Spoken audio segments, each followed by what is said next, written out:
वारी म्हणजे श्रद्धेचा उत्सव आणि आता माहितीचाही.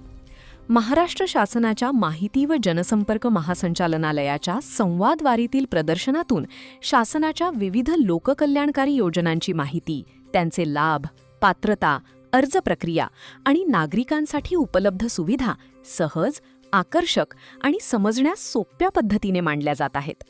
प्रत्येक वारकऱ्यापर्यंत उपयुक्त माहिती पोहोचवण्याचे हे प्रभावी माध्यम ठरत आहे. या संवाद वारीला भेट द्या, शासनाच्या योजनांची माहिती जाणून घ्या आणि विकासाच्या या प्रवासात सहभागी व्हा.